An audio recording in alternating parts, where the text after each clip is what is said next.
In his fourth and final speech to the United Nations Tuesday, President Biden tried to deliver a message of hope as crises unfold across the globe. Things can get better.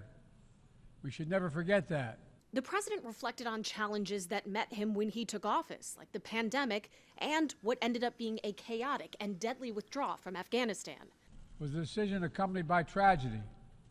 13 brave Americans lost their lives, along with hundreds of Afghans in a suicide bomb. While Secretary of State Antony Blinken was in the audience, Republicans on the House Foreign Affairs Committee moved forward with holding him in contempt of Congress for not complying with the subpoena to testify Tuesday about the Afghanistan withdrawal. Blinken says their calls for him to appear have all conflicted with his diplomatic travel, including commitments at the UN Tuesday to debate foreign ministers of Russia and China. Representatives for those two countries, as well as Ukrainian President Volodymyr Zelensky, watched on as President Biden made the case for continued support for Ukraine. Will we sustain our support to help Ukraine win this war and preserve its freedom, or walk away and let aggression be renewed and a nation be destroyed?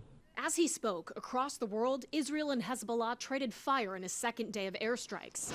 Monday was believed to be the deadliest day in Lebanon since 2006. Full-scale war is not in anyone's interest. But the region appears closer to that dreaded outcome each day, with the ceasefire hostage release deal still unsettled. Now is the time for the parties to finalize its terms.